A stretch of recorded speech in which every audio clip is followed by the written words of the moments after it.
Abra sua Bíblia em Gênesis capítulo 6, versículo 8. Facinho, né, irmão? Gênesis 6, 8. Eu queria ver se eu pedisse para você abrir na 1. Só para quem vem para a escola dominical, está acostumado a ler a Bíblia.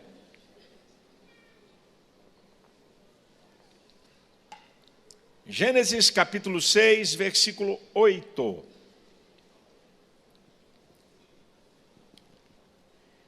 Noé, porém, achou graça aos olhos do Senhor. Noé, porém, achou graça aos olhos do Senhor. Eu quero trazer uma palavra para você sobre 7 atitudes que chamam a atenção do olhar especial de Deus para a nossa vida. 7 atitudes, pastor, tem 10? Tem 12? Tem 15? Tem, eu escolhi 7, ok? 7 atitudes que despertam o olhar de Deus especial sobre a nossa vida. Pastor, só me desculpa, eu acho que Deus olha todo mundo de maneira igual. Tem até um texto lá em Romanos 2,11 que Deus não faz acepção de pessoas. É que a sua exegese, a ciência da interpretação da Bíblia, está meio herética. Você tem que olhar os contextos. Deus não faz acepção de pessoas, lá em Romanos 2, entre judeus e gentios. Deus não faz acepção de pessoas para julgar as pessoas. Deus não faz acepção de pessoas para salvar. Ele salva qualquer pessoa. Agora, quando você olha a Bíblia, Deus não trata as pessoas do mesmo jeito. Como diz o Dr. Mike Murdock, se se nós tratamos as pessoas igual, onde privilegiar a honra e a lealdade? Quer dizer que você trata alguém que te honra, alguém que é leal a você, da mesma maneira que uma pessoa que não te honra e não é leal a você, você faz isso? Sim ou não? Claro que não. Mesma coisa é Deus. Deus salva qualquer pessoa. Agora, o tratamento que Ele dá é diferenciado. Por exemplo, só para Abraão, que Deus diz, o amigo de Deus. Só para Moisés, Deus fala cara a cara. Só para Davi, o homem segundo o coração de Deus. Então, se você quer que Deus olhe para você de uma maneira diferenciada, e o olhar de Deus de uma maneira diferenciada, vai levar você a um outro patamar no relacionamento com Ele. E a maneira que Ele vai te tratar. Eu não vou falar nada que você não conheça. Eu vou lembrar de coisas que são importantes para você observar. E eu vou começar com a primeira atitude baseada em Noé. Olha o que diz o texto sobre Noé. Noé achou graça aos olhos do Senhor. Isso é, a vida de Noé atraiu Deus. Deus foi atraído pelas atitudes de Noé. E aqui começa a primeira coisa que você pode chamar a atenção especial de Deus para a sua vida, a obediência. A obediência. Diz no versículo 9 que Noé andava com Deus. Ninguém anda com Deus em desobediência. Ninguém. No capítulo 6, versículo 22, o último versículo desse capítulo de Gênesis diz assim: Noé fez tudo quanto o Senhor lhe mandou, assim o fez. Noé andava em obediência. Se tem uma coisa que Deus não aceita, é alguém que não se submeta à sua lei e à sua palavra. Você não pode andar com ele. Isso é um princípio que está na Bíblia, independe se é no Antigo ou no Novo Testamento. Jesus fala em João 14,15, se me amardes, guardareis os meus mandamentos. Isso é, vocês vão me obedecer. Depois, no versículo 15, no capítulo 15, versículo 14, Jesus vai dizer: vós sereis meus amigos se fizerdes o que eu vos mando. Obediência. Jesus também se submeteu. Nem Jesus, o Deus encarnado homem, o Pai abriu mão para o princípio da obediência. Em João 6,38, Jesus diz: eu desci do céu, não para fazer a minha vontade, mas a vontade daquele que me enviou. Eu estou aqui obedecendo ao Pai. A maior de todas as promessas da Bíblia, a maior, é a salvação. E a salvação está linkada à obediência. Hebreus 5,9 diz: ele veio a ser a causa de uma eterna salvação para todos aqueles que lhe obedecem. Salvação é para obediente, não é apenas para quem admite a existência de Deus. Salvação é para quem obedece a sua palavra. E o resultado da obediência nós podemos ver na vida de Cristo. Quando Filipenses, capítulo 2, a partir do versículo 5 diz: de sorte que haja em vós o mesmo sentimento que houve em Cristo Jesus, que sendo em forma de Deus, não usurpou ser igual a Deus, antes aniquilou-se a si mesmo, tomando a forma de servo, fazendo-se semelhante aos homens, e achado na forma de homem, humilhou-se, obedecendo até morte, e morte de cruz. Olha a obediência de Cristo. Agora olha o resultado. Pelo que Deus o exaltou soberanamente, e lhe deu um nome acima de todo nome, para que ao nome de Jesus se dobre todo o joelho dos que estão nos céus, na terra e embaixo da terra, e toda língua confesse que Jesus Cristo é o Senhor. A obediência de Cristo o levou à exaltação. É isso que o Senhor vai fazer comigo e com você. Se você obedecer a Deus aqui nessa terra, se você obedecer a sua palavra, Ele vai te exaltar. E você vai ter um corpo glorificado, igual o corpo de Jesus, e ter a vida eterna nele. Aqui está, porque Abraão, ou porque Noé, Deus olha para ele de uma maneira especial, atrai Deus a vida de Noé, a obediência. Em segundo lugar, nós também vamos encontrar Noé nesse segundo quesito. O que atrai Deus? Que atitude atrai Deus? Justiça, retidão, manifestar o seu caráter baseado nas leis de Deus. Atrai Deus. Tem um texto interessante em Ezequiel capítulo 14, a partir do versículo 14, ele diz assim: olha, se Deus enviar um juízo sobre uma cidade, apenas esses três homens, Noé, Daniel e Jó, escapariam pela sua justiça, nem filhos nem filhas. Olha que texto interessante. Deus está dando um testemunho. Se Ele enviar um juízo sobre uma cidade, ninguém escapa, só escapa Noé, Daniel e Jó pela sua justiça, nem filhos e nem filhas. O texto da Bíblia diz, aqui em Gênesis, olha que coisa interessante.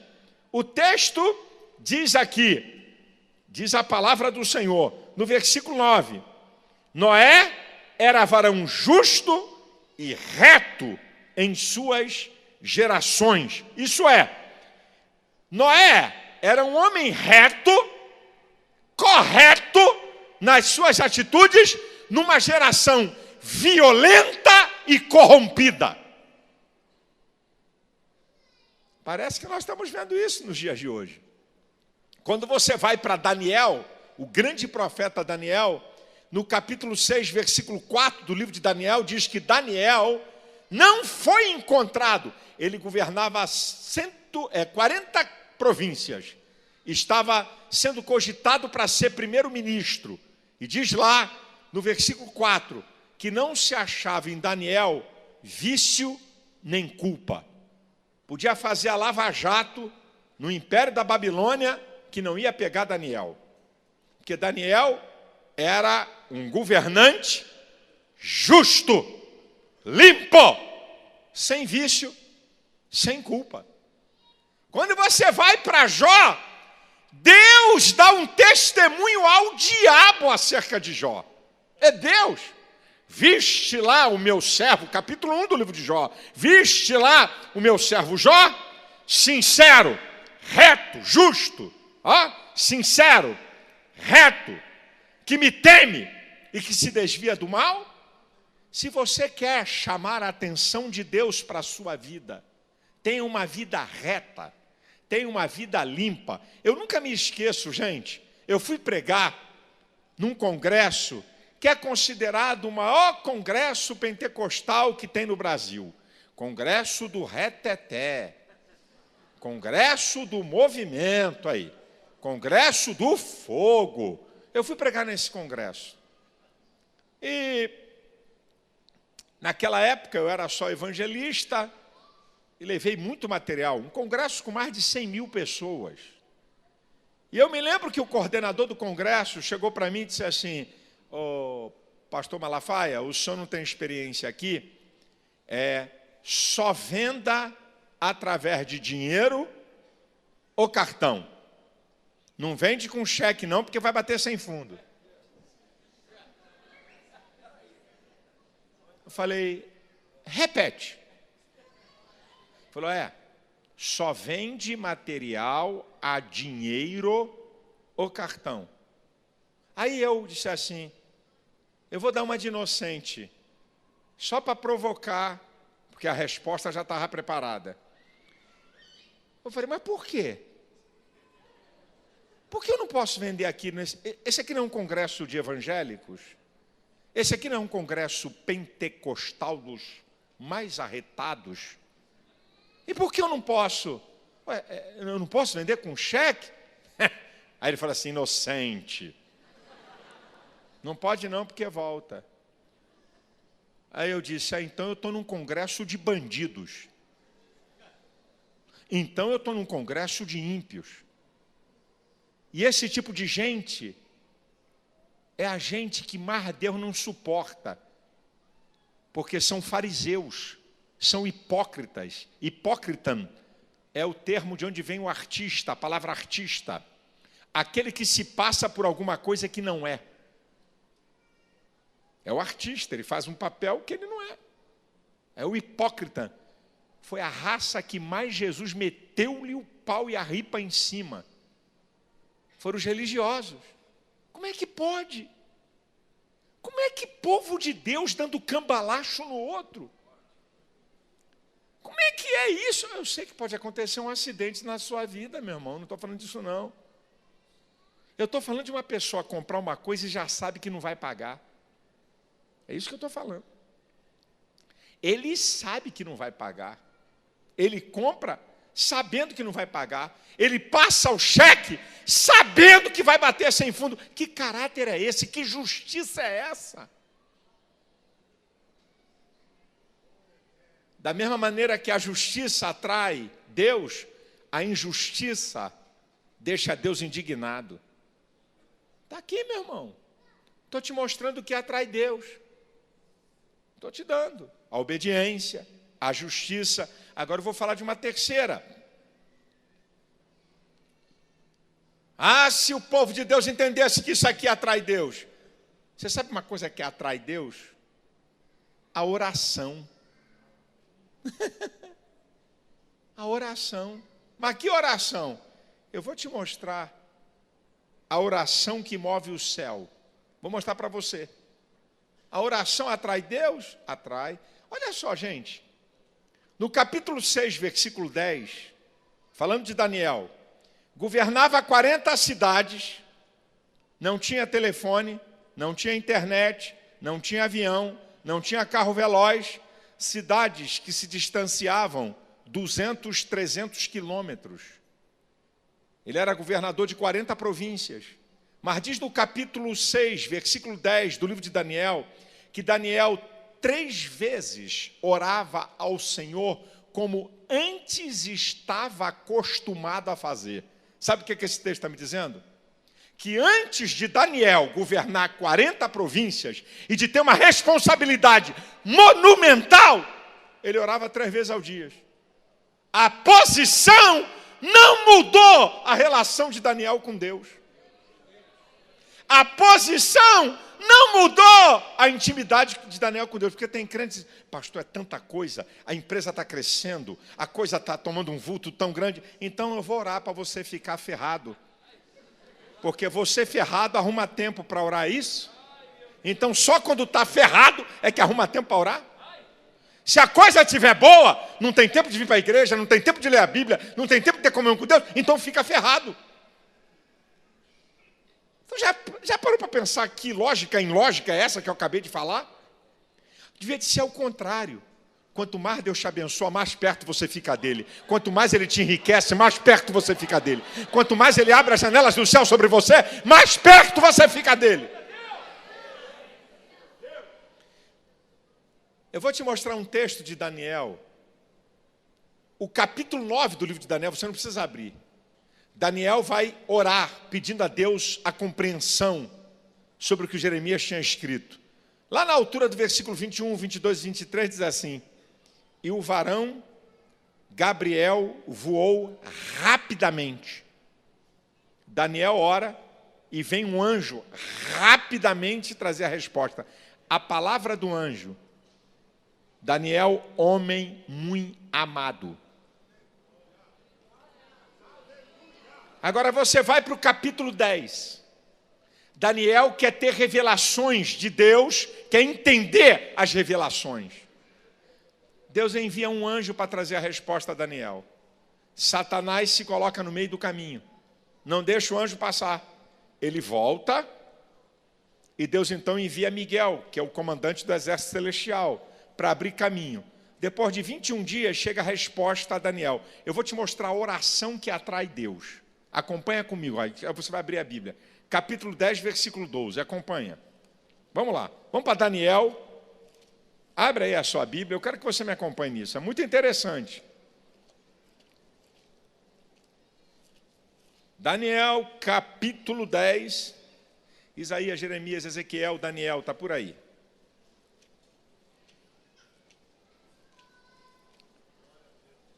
Daniel, capítulo 10, versículo 12.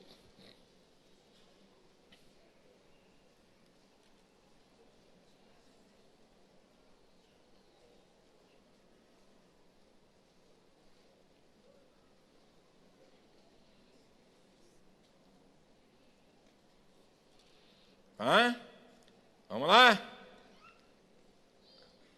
Aí vem o anjo trazer a resposta a Daniel.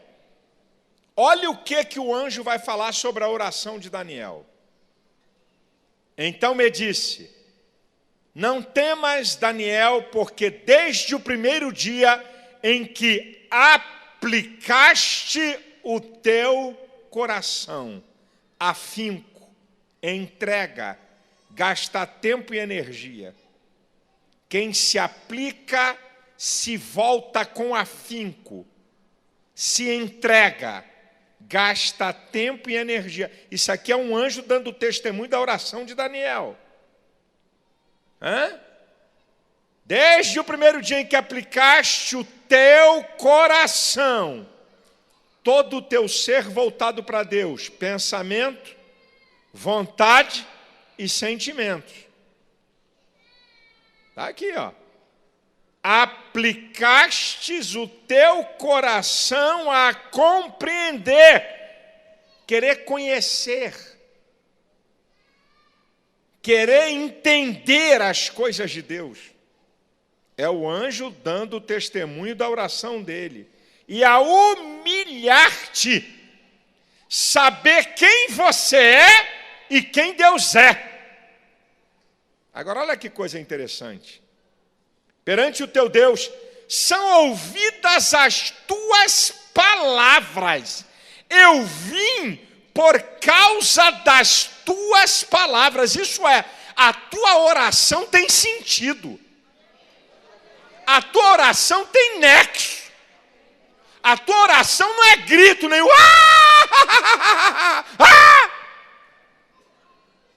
O que é isso?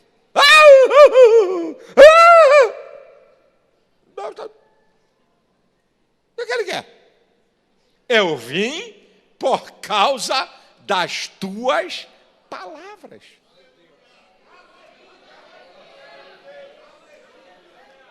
Olha os crentes orando.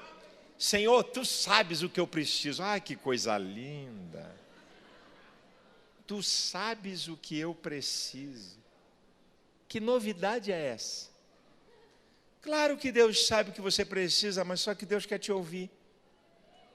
Filipenses 4:6 diz assim: não estejais inquietos por coisa alguma, antes as vossas petições sejam em tudo conhecidas diante de Deus pelas orações e súplicas com ações de graça.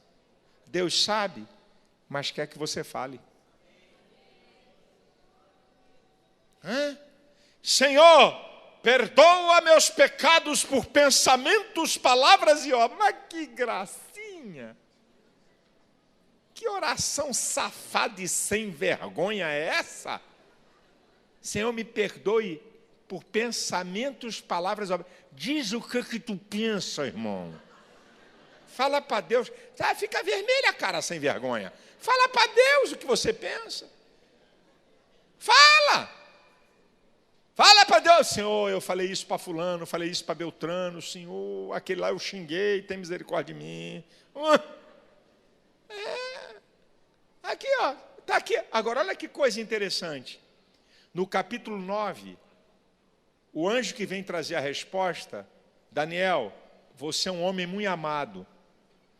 No versículo 11 do capítulo 10, o anjo diz, você é um homem muito desejado. Versículo 19, não temas, homem muito desejado.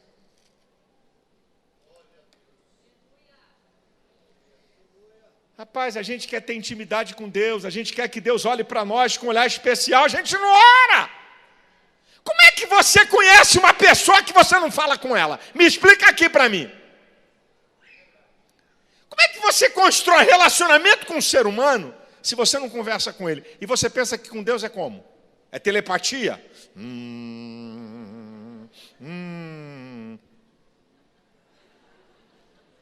Meu filho, a oração é você usar a sua expressão, a tua mente, as tuas palavras, aplicar teu coração. O cara está aqui orando, Senhor, tu sabes que eu estou pensando, ai meu Deus, como é que eu vou pagar como? Ih, o telefone tocou. Ai. Sim. Tá bom. Depois eu vou. Ah, Senhor, Deus amado, mas como eu estava falando contigo, Senhor, tu és um Deus. Momentinho, Jeová. Sim. Meu filho. Ou então, tá, Senhor. Plim! É o zap. Depois eu respondo. Voltei, Senhor. Jesus, tu sabes de tudo. Aplicaste o teu coração, esquece de tudo. Deixa tudo. Eu estou falando com o Senhor dos exércitos. Eu estou falando com Deus que tudo é, que tudo pode, que tudo faz. O Criador de todas as coisas, o Senhor da minha vida.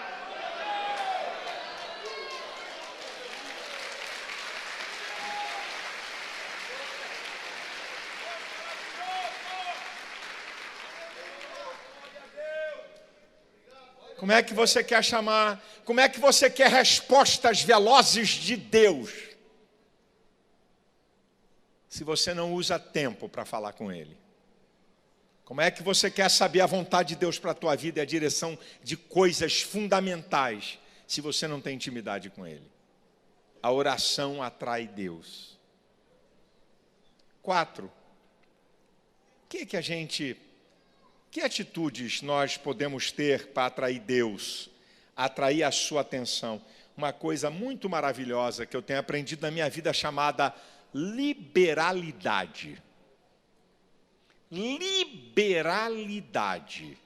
Liberalidade atrai Deus. Olha só que coisa interessante. Ana era estéril, pede um filho. E pede um filho e diz: Senhor, eu vou oferecer esse garoto. Isso é, depois que desmamar, que passar o período de amamentar, eu vou entregar ao sacerdote no templo. E ela faz isso, Deus dá a criança. Ela pede um filho, e ela dá aquele filho inteiramente para Deus. Capítulo 2, versículo 21. E Ana concebeu mais 5 filhos. Ela pediu um, e Deus deu 500%. Porque ela ofereceu aquele filho. Liberalidade. Abraão entrega a promessa viva, que é Isaac. E Deus dá a ele uma nação. Pai da fé. Em Cristo se cumpre a promessa feita a Abraão: em ti serão benditas todas as famílias da terra. A viúva de Zarefate é interessante. Quando o profeta pede a ela um bolo, ela diz: olha, eu tenho um pouquinho de farinha e de azeite, dá para fazer quase um bolo. Pode ir lá no texto para conferir. Não tinha azeite e farinha para um bolo inteiro. Ele falou: dá primeiro para mim. E assim diz o Senhor: a farinha da panela não vai acabar, nem o azeite da botija, até que o Senhor envie chuva. A mulher deu quase um bolo, que era o último da vida dela. Vamos fazer uma conta? Se tinha ainda mais 1 ano de fome sobre a terra, porque havia fome na terra, ela teve alimento para café da manhã, almoço e janta. Então, 3 bolos. Vamos lá, vamos botar 3 bolos por dia. Multiplica por 365, dá 1.095. Ela entrega quase um bolo e pelo menos recebeu 1.095 bolos. Eu estou te mostrando a liberalidade. Como Deus ama a liberalidade. A coisa é tão interessante, gente. A gente para ler o texto. Quando você vê em Marcos, capítulo 12, 41, enquanto os ricos estavam dando oferta, Jesus não chama os discípulos. E diz o texto que eles davam muito, mas davam o que sobrava. Quando uma viúva coloca 2 moedinhas, é que Jesus chama os discípulos. A oferta dos ricos, que tinha quantidade, não chamaram a atenção de Cristo. Só a liberalidade da viúva. Porque Deus não olha a oferta no prisma da quantidade, Ele olha no prisma da qualidade. Olha como chamou a atenção de Deus. Olha como Cristo só chama os discípulos depois que a viúva dá a oferta. Você sabe por que a liberalidade chama a atenção de Deus? Eu vou te explicar. Deus não chegou no céu e não chamou o arcanjo Miguel e disse assim: Miguel, traga aqui um anjo forte, poderoso, um anjo mesmo, parrudo. Manda ele aqui que eu tenho uma conversinha com esse anjo. Aí, você disse: olha, vou te mandar lá na terra, você vai morrer por um bando de uma raça ruim, que eu criei e caíram, vivem no pecado. Mas fica tranquilo que eu vou te ressuscitar, porque alguém tem que pagar o preço por essa raça ruim.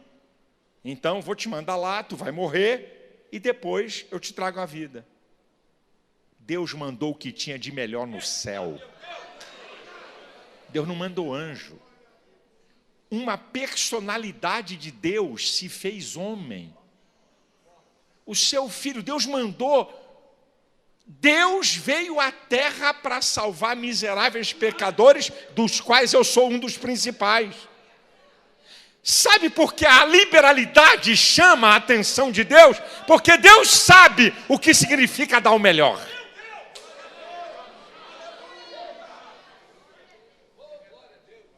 Em quinto lugar, uma coisa muito perto disso, que chama a atenção de Deus. Chama a atenção de Deus. Fazer o bem. Uma coisa que chama a atenção de Deus é fazer o bem. No livro do profeta Miqueias, capítulo 6, a partir do versículo 6, é um texto interessante. O que eu posso fazer para agradar a Deus? O profeta está dizendo. Será que eu vou oferecer 1000 carneiros em holocaustos? Naquela época a oferta era assim. Ou 10.000 ribeiros de azeite? Ou será que eu vou dar o meu primogênito? Aí ele vai responder, ele tem te declarado, ó homem, o que ele quer? Que pratiques a justiça. Olha o que chama a atenção de Deus, eu já falei. Andes humildemente com teu Deus, obediência, eu já falei. Terceiro, que pratiques a beneficência. Olha o que chama a atenção de Deus, gente. Olha o que chama a atenção de Deus. A obediência, a prática da justiça e que ames a beneficência. Meu irmão, a Bíblia diz em Tiago 4,17 que aquele que sabe fazer o bem e não faz, comete pecado. A Bíblia fala em Efésios 6,8, o Senhor recompensará a cada um todo o bem que fizer. Não é a pessoa que você fez bem que vai te recompensar, é Deus que vai te recompensar. Provérbios, capítulo 19, versículo 17, diz assim, aquele que se compadece do pobre, empresta a Deus e terá paga do seu benefício. Olha aí, fazer o bem. E eu gosto desse texto que eu já citei aqui, mas vou citar de novo. Olha que salmo lindo, é o Salmo 41, os versículos iniciais. Bem-aventurado aquele que se compadece do pobre. O Senhor o livrará. O Senhor o livrará do dia mau. Será conservado em vida. Será abençoado na terra. O desejo dos seus inimigos não prevalecerá contra ele. O Senhor o sustenta no leito da enfermidade e o livra da dor. Olha, gente, como fazer o bem atrai Deus. Você faz bem a quem? Você ajuda a quem? Quem é que já chegou no teu caminho e que você pode fazer alguma coisa? Você não tem ideia. Sexto e penúltimo lugar. O que atrai Deus? O que chama a atenção de Deus? A adoração. Adoração. Adorar é prestar culto. O louvor é uma manifestação da adoração. Adorar é reconhecer como Deus. A adoração. Olha que coisa interessante. Em Mateus 15, a partir do versículo 21, a mulher cananeia, longe de Jesus, ela vem clamando. Quando ela entra na presença de Jesus, ela o adora. Ela não reclama dos discípulos que menosprezaram ela. Ela não reclama do silêncio de Jesus. Ela não reclama das palavras de Jesus, mas ela o reconhece como o Senhor. Agora, olha que coisa interessante. Em Mateus capítulo 8, um leproso vem e adora ao Senhor. Ele não pede.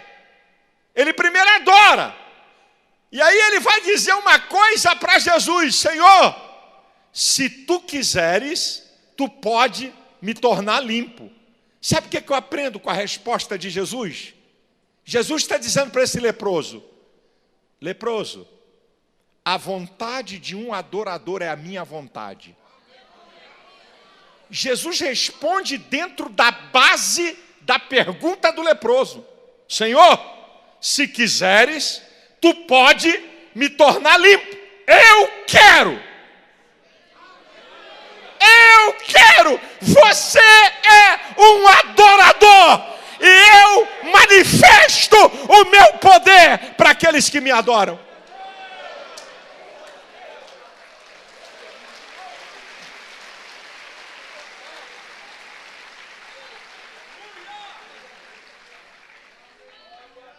Aleluia! Aleluia, gente! Aleluia, aleluia! Olha, a adoração que abala as estruturas.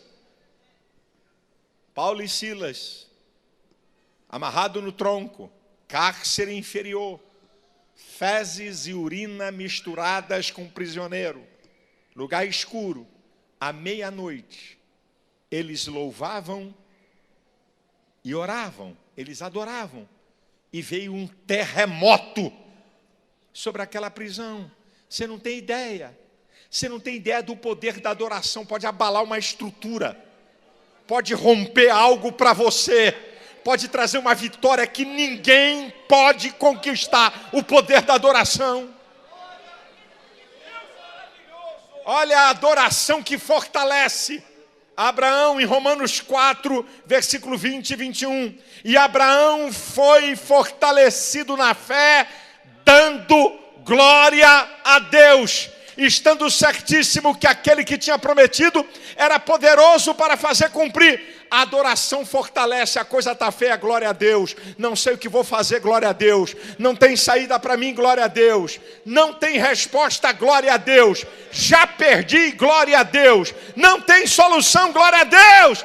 Você vai ser fortalecido no meio da tempestade, no meio da tribulação, no meio do dia mau, até chegar à vitória.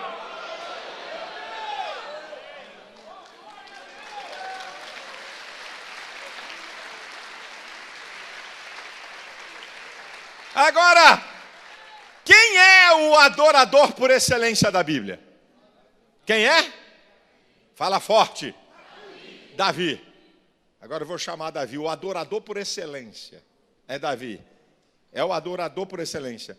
No Salmo 57, ele está na caverna, perseguido implacavelmente por Saul. Aí ele vai dizer lá no versículo 7... Preparado está o meu coração, preparado está o meu coração, cantarei e salmodiarei. O cara perseguido implacavelmente, porque queria matá-lo.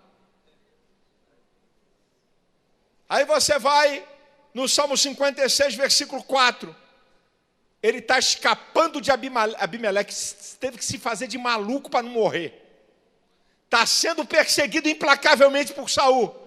Aí vai dizer no versículo 4, cantarei a tua palavra, cantarei a tua palavra. Olha Davi no meio dos inimigos. Salmo 71, versículo 8. Encha-se a minha boca do teu louvor e da tua glória todo dia. Desculpa, o Salmo 56 é Davi cercado pelos filisteus em Gate. O Salmo 34, que é Davi fugindo de Abimeleque, que ele diz, louvarei ao Senhor em todo o tempo, o seu louvor estará continuamente na minha boca. Davi está adorando a Deus, não é porque estava na boa, não, nem porque estava no palácio como rei, não. Davi está adorando a Deus sendo perseguido. Davi está adorando a Deus sendo cercado. Davi está adorando a Deus escondido numa caverna. Davi está adorando a Deus quando a vida dele está por um fio. Ei, abre a tua boca, meu filho, e adore aquele que vive e reina para sempre. Quando Jesus fala em João 4, 23, a hora vem e agora é, que os verdadeiros adoradores adorarão ao Pai em espírito e em verdade, porque o Pai procura os tais que assim o adorem. Verdadeiros adoradores que adoram em espírito e em verdade, tem duas coisas aí. Para ser um verdadeiro adorador, a verdade é Jesus, só pode ser adorador se passar por Cristo. Ele é a verdade. Em espírito. Não preciso de ponto de contato, não preciso de imagem. Eu não preciso de nada que represente Deus para que eu possa adorá-lo. É na natureza suprema do homem, o espírito, que rege a qualidade da alma. É ali. Ali eu estou adorando a Deus. Onde tem a minha consciência de certo e errado, está ali. Onde tem a fé, está ali. É ali, na expressão máxima do ser. porque eu adoro a Deus. E Deus procura. É lindo isso, porque todo tipo de gente procura a Deus. Mas quem procura verdadeiros adoradores é Ele. Espero que Ele tenha achado aqui nessa noite. Em último lugar, o que é que chama a atenção de Deus? O que é que atrai Deus para um olhar especial? A fé. A fé. Hebreus 11:6 diz que sem fé é impossível agradar a Deus, porque é necessário que aquele que se aproxima de Deus creia que Ele exista e que é galardoador dos que o buscam. Vou voltar para a mulher cananeia, uma fé extraordinária. Mulher, seja feita conforme a tua fé. Uma fé incomparável. A do centurião em Lucas 7, nunca vi tamanha fé. Uma fé inusitada. Os 4 que levavam o paralítico em Marcos 2, sobem ao telhado, abrem o telhado para descer um paralítico. Diz o texto que Jesus viu a fé deles. Uma ação que nunca ninguém tinha feito, talvez está faltando isso na tua vida. Uma fé persistente. A da mulher do fluxo de sangue, debilitada, doente, fraca, se mete no meio de uma multidão e diz, eu vou tocar na orla dele. Não dá para segurar a orla, mas dá para tocar. Isso é uma fé persistente, eu não vou desistir. E qual é a fé que nos leva à vitória? 1 João 5,4, esta é a vitória que vence o mundo da nossa fé. Creia em Jesus, creia em Jesus. Ele é poderoso para perdoar teus pecados. Ele é poderoso para transformar a tua vida. Ele é poderoso para mudar e te dar vida abundante. E Ele é poderoso para te dar vida eterna. Creia, creia. A fé chama a atenção de Cristo.